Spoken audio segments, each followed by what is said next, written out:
You're watching NTC News, DeKalb County's only television news source, on the campus of Northern Illinois University and from the Northern Television Center. This is NTC News Tonight.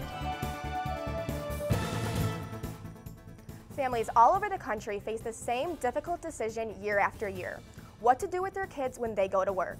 Good evening, I'm Nicole Shenberger. And I'm Karina Parada. Governor Bruce Rauner proposed a budget plan that could see up to $6 million being cut from the state budget. NTC reporter Lauren Baker shows us how those cuts could affect the local children. The ones that I don't want to feel any of this stress, any of this strain, is the children. It's about keeping families working. A statement many families are feeling. The Child Care Assistance Program is out of money. The Child Care Assistance Program, or the CCAP, was made for families who are low income and need help with providing daycare to their children. Here at the Children's Learning Center in DeKalb, 70% of families use this program to help provide for their families. With about $6 billion in cuts Governor Bruce Rauner plans on tackling this year, families are feeling the pressure more than ever. You know, I can't afford daycare I have 2 boys, and I wouldn't be able to afford it, and I don't have anybody to watch them, so I'd have to quit my job. After losing 12 families to previous changes to the program, the Children's Learning Center can only feel for the future families that have to deal with this. So it's hard for me to say that anybody could handle this if it was cut. Families and child care directors from across the state met with the state legislator in Springfield on Thursday morning to rally against the cuts. I went as a parent, and I thought it was important because my child goes here, and that would mean, and I'm subsidized, so that would mean I would lose a job as well as child care for my daughter and my son. Kiana not only has to worry about the rest of the year, but also for the next fiscal year for 2016. Although the state legislator is working all they can to help families for the rest of the year, the new year will be having major cuts, especially to people who have subsidized child care, like the Children's Learning Center. For now, everyone involved with this issue can only wait and prepare for the cuts and prepare for their future. Lauren Baker, NTC News. Thanks, Lauren. The governor's budget also calls for a cut of nearly $30 million here at NIU. DeKalb School District 428 is considering a land swap deal with DeKalb Park District.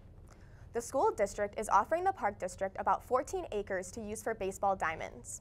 The Park District wants new baseball fields because a part of Cats Park will later become a permanent dog park.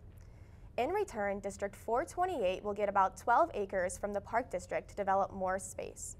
The Park Board would like for the deal to be approved in March. 2 vacant buildings in downtown Sycamore are getting a facelift with some help from the taxpayers. These buildings will receive $10,000 from the city to remodel the exterior for 2 incoming businesses. Those now vacant shops on State Street will become Upstream Investment and Lux Salon.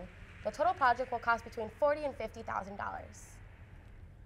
After years of uncertainty, 2 bridges in poor condition in DeKalb are finally cleared to begin construction.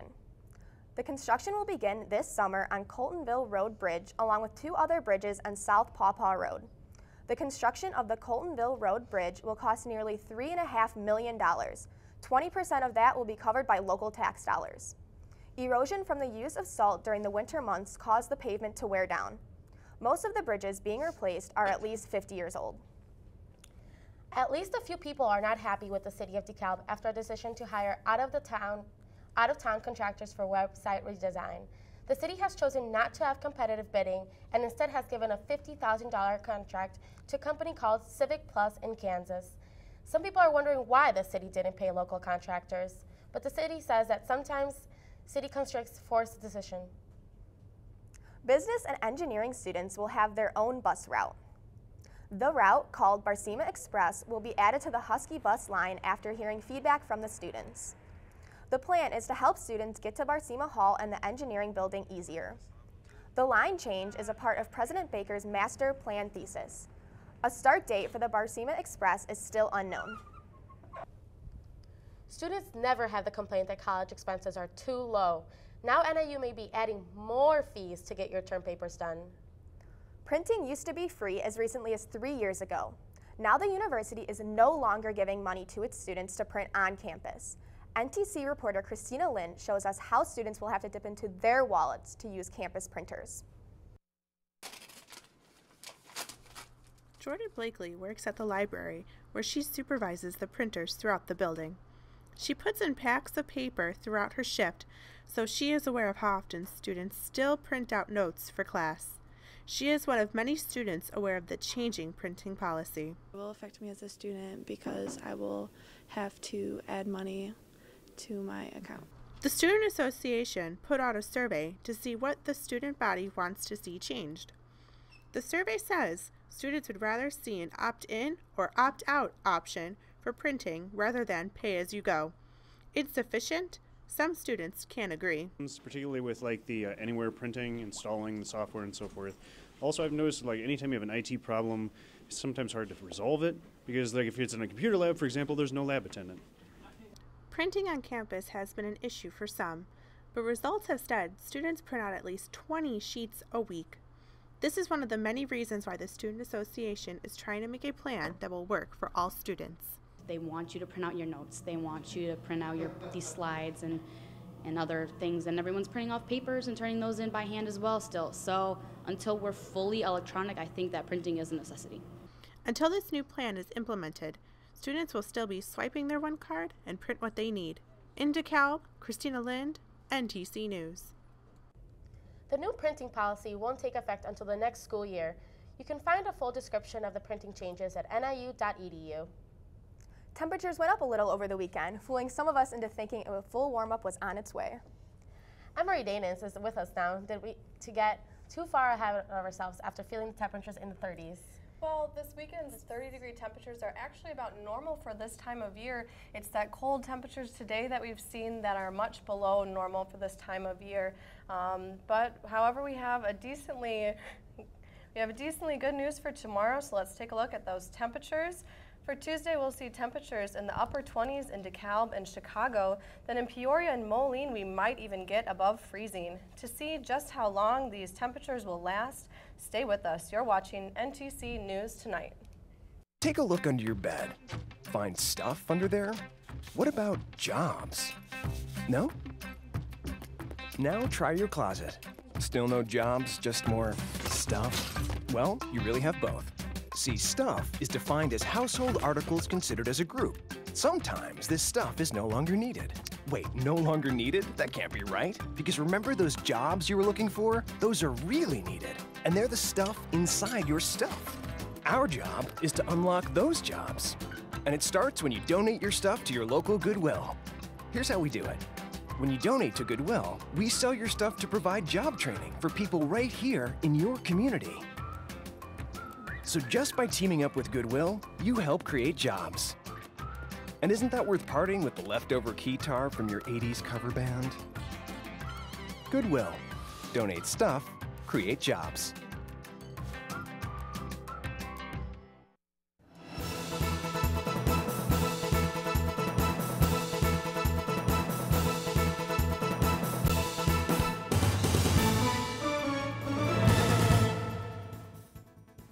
Welcome back, everyone. I hope you all enjoyed the sunny skies that we saw today, and although it was very sunny, it felt much colder than it seemed.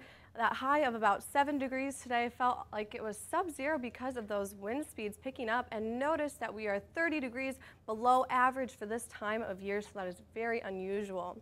If you were outside earlier today, it probably felt like it was negative 10 degrees with that wind chill, and notice most of the United States is feeling like it's 10 to 20 degrees below the actual temperature because of those increase in wind speeds.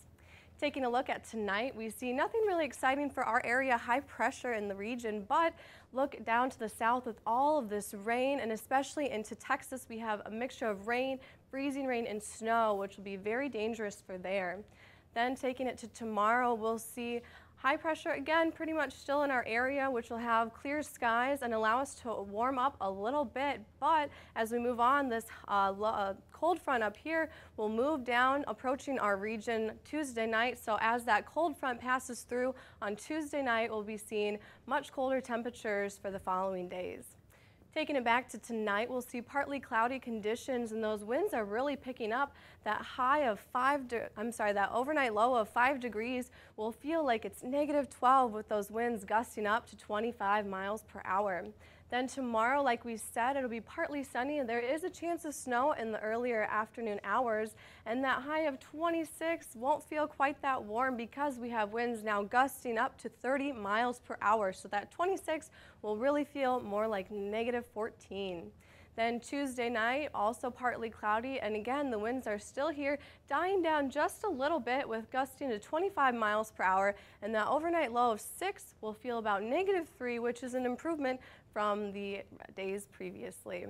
Moving on to our 5-day weather forecast. Again, on Tuesday, we have a slight chance of snow early in the day with that high of 26, but again, it'll be very windy out there, so it won't quite feel that warm. And then on Tuesday night, like we said, that cold front will be passing through the area, which will give us colder temperatures for Wednesday, Thursday, and Friday. And then towards the weekend, we will warm up a little bit with a chance of snow on Saturday, high of about 22 with partly sunny conditions. So hopefully those warm temperatures stick around. That's all for weather. Let's send it back to the desk. A proposed change to gun laws would allow hunters to use silencers. And One Utilities customers are giving millions to charity without knowing about it. Here are the news making headlines across the state of Illinois. These are today's state lines. Illinois lawmakers have proposed dozens of bills to tweak the state gun laws. They include allowing hunters to use silencers, allowing retired prison guards to carry weapons, and banning the use of 3D printers to make firearms. The proposal for silencers has drawn some opposition from some lawmakers. Commonwealth Edison's customers are unknowingly contributing millions of dollars to the utilities company's charities. The utility collects a small portion of every customer's bills for its donations. ComEd's charitable contributions have totaled $60 million over the last 8 years.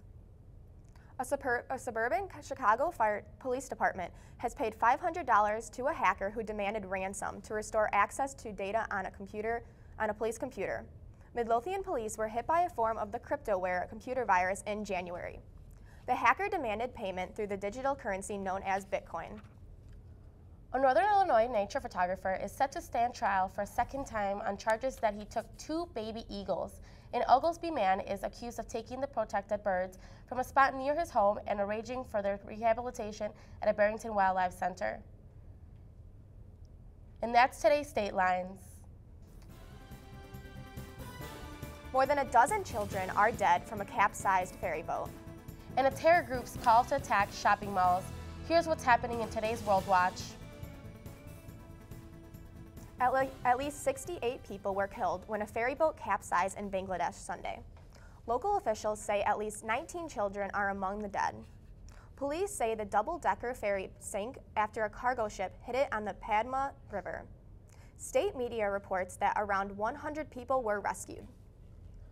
A new video from Somalia-based terror group Al-Shabaab called for attacks on malls in Canada, the UK, and here in the U.S. The video mentions specific shopping centers, and U.S. officials are taking the threat seriously. Homeland Security officials made it clear that this video is not a specific warning, but more a call to action, encouraging people who may be radicalized already living near these malls to take action. U.S. Secretary of State John Kerry is in Geneva for talks on limiting Iran's nuclear program. He met with a U.S. delegation that's been involved in the current round of discussions. Kerry then sat down with his Iranian counterpart. Negotiators have been giving themselves until next month to come up with an outline for an agreement. U.S. Defense Secretary Ashton Carter flew to Kandahar Airfield Sunday. On day 2 of his visit to Afghanistan, he arrived there from Kabul, where he held talks with U.S. military and Afghan leaders. This is Carter's first foreign trip since being sworn in as Defense Secretary earlier this month. And that's today's World Watch.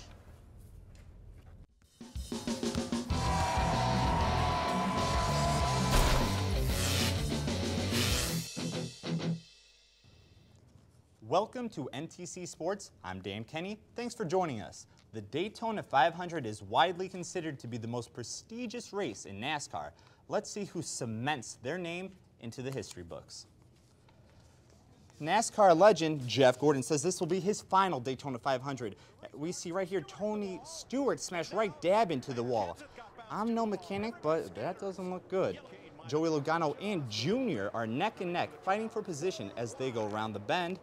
Things get a little bit ugly here as smoke starts to fly and Jeff Gordon's in the middle of it all. But this clears up room for Joey Logano to cross the finish line and get the checkered flag waved. Joey Logano wins his first Daytona 500 and celebrates by getting doused with what looks to be canned beer and confetti. Two good basketball teams in the Chicago Bulls and the revamped Phoenix Suns duked it out Saturday night. Let's see who takes it. D. Rose welcomes the Suns to the United Center, and he's such a gracious host as he politely slices through the Suns' defense and lays the ball in for two. Joakim Noah sneaks in a hocus-pocus pass, but it gets deflected and intercepted by the Suns' Eric Bledsoe as he goes coast to coast over the Bulls' defense for the score. Big moment in the game here as Pau Gasol sticks the dagger into the chest of the Suns' chances with a soft hook shot. And this shot all but seals their fate as Jimmy Butler grabs the rebound, and the Bulls hang on to win 112-107. Portland and Memphis now face off in tonight's game of the night. Jeff Green catches the ball at the top of the key and makes Robin Lopez tell him his sins as he takes him to church on this dunk. Now with time running out in the third quarter, Steve Blake hits an impossible three-point jumper as time expires. Wow. Moving forward, Courtney Lee jolts to the basket as fast as the speed of light and scores the and-one layup. With the game hanging in the balance, Marc Gasol pops the 16-footer and nails it. The Trailblazers could not overcome the Grizzlies as Memphis wins this one. We're going to keep the basketball theme going for our play of the day. This one comes from Cleveland's obliteration over the New York Knickerbockers. Let's check it out. Two former Knicks hook up on this play as Iman Shumpert whips a pass to J.R. Smith and he throws down the reverse double pump slam. The pass was nice, yes, but that finish, priceless. You think New York's management regrets giving up those two guys? Whew, I'm sure I would. Well, that's all we have for sports. We will take our usual 2-day break and have more highlights for you on Wednesday. Catch you on the flip side. Huntington. Every proper bear knows that the right fit means everything. Especially when it comes to car seats. Oh, really? I just did what any bear would do. So know for sure that your child is in the right car seat for their age and size. I like it. To learn more, visit safercar.gov/the-right-seat. Oh, hello there. Oh, where's that bear?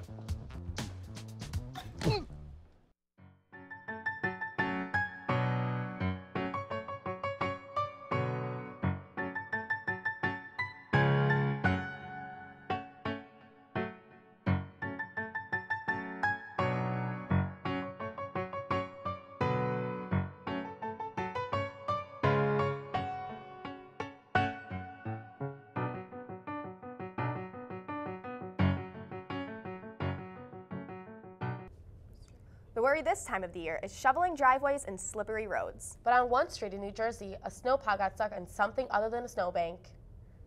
Check out what happened to one snowplow after a sinkhole opened up. This happened in the middle of a residential street. It took crews 2 hours to wrestle the truck out of a 15 feet deep hole. The driver was checked into a local hospital and released. 2 homes on the street are still without water service.